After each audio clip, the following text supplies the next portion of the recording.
Exactement 12h41. Je vous l'ai dit, nous avons deux invités, Laure Voron et Bernard Leclerc. Laure Voron est ici dans le cadre du salon de l'habitat, le 14e, je crois.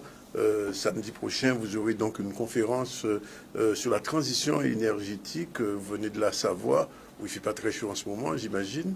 Ça doit beaucoup vous changer. Oui, on est très heureux d'être là et d'avoir été invité pour intervenir à cette conférence. Donc, en fait, nous avons organisé une conférence similaire en Savoie au mois de mai. Et puis, c'est de là qu'est née l'idée de faire un partenariat avec la Guadeloupe par l'intermédiaire de M. Blas de l'association Végétal Plus pour organiser un événement similaire ici en Guadeloupe, sur la région Guadeloupe, avec les acteurs de la région pour parler de transition énergétique et emploi.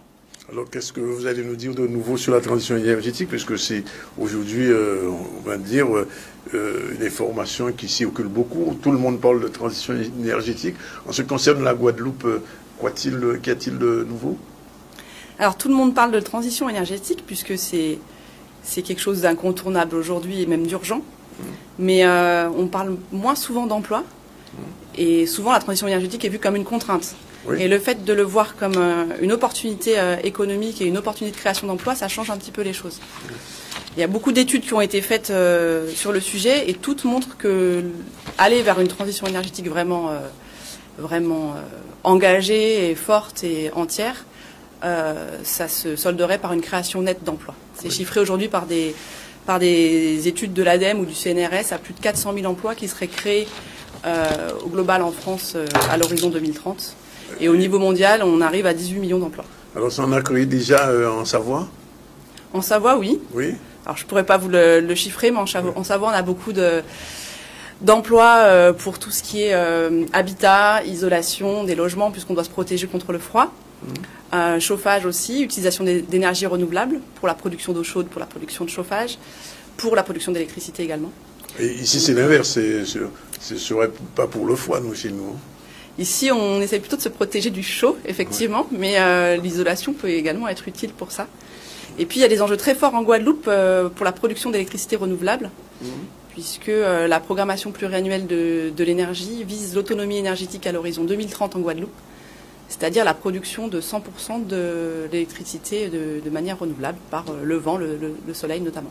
Et ça va être le cadre de votre conférence samedi sur la transition énergétique et sa déclinaison en termes d'emploi globalement en Guadeloupe. Quelles pistes vous allez ouvrir?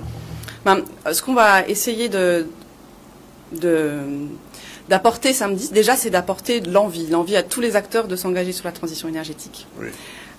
Et le meilleur moyen de promouvoir cette transition énergétique, c'est effectivement d'y travailler. Donc ça, pour nous, c'est important, c'est ce qui nous motive.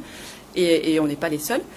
Et puis, on va apporter des regards croisés aussi, puisqu'il va y avoir des institutionnels qui seront là, donc l'ADEME Guadeloupe, la région, des collectivités, des regards d'entreprises aussi qui essayent de faire vivre leur activité, de développer la transition énergétique. Et on sait que c'est pas toujours facile, qu'il y a parfois des freins administratifs ou réglementaires, des contraintes.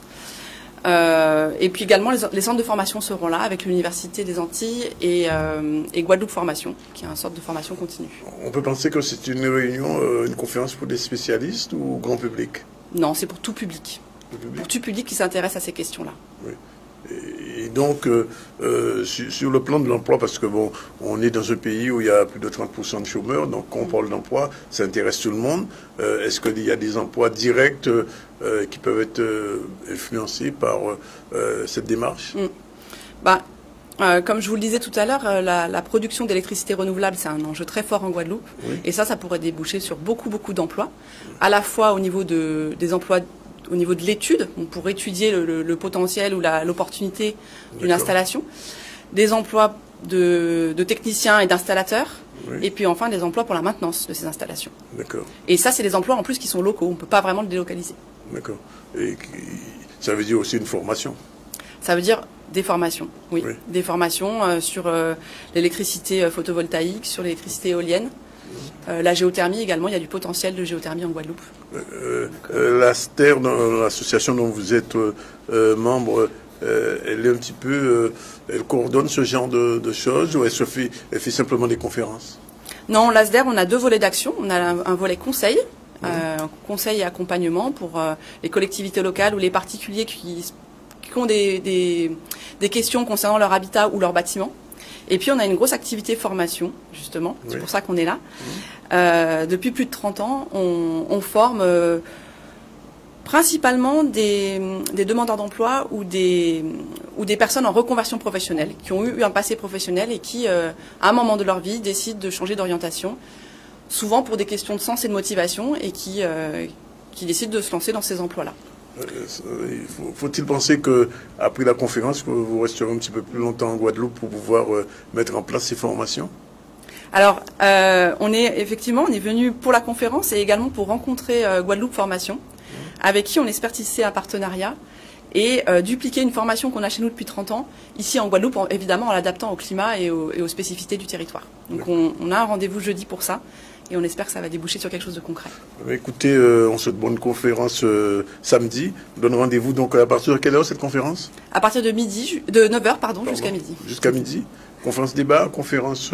Conférence débat, oui. Conférence débat sur la transition énergétique et sur la question de l'emploi que ça peut entraîner. Merci en tout cas d'être venu.